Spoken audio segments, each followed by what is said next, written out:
acale anu ne birkar wala sa kamba si bajan ko ni njom fo pelelu nena la Modou Diouf ak non waaw waaw njom fo pelelu me lamb ak lambu lambo am nga lambam lo ga xewta kam ko wala sa ka ko ni njom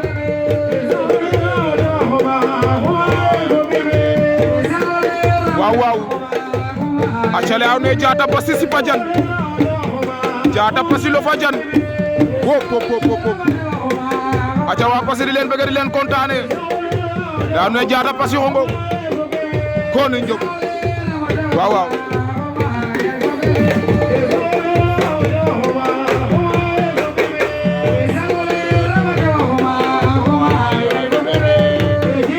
waaw waaw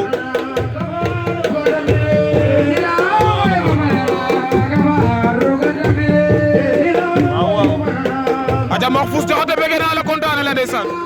jaamu ci yow ko ni njom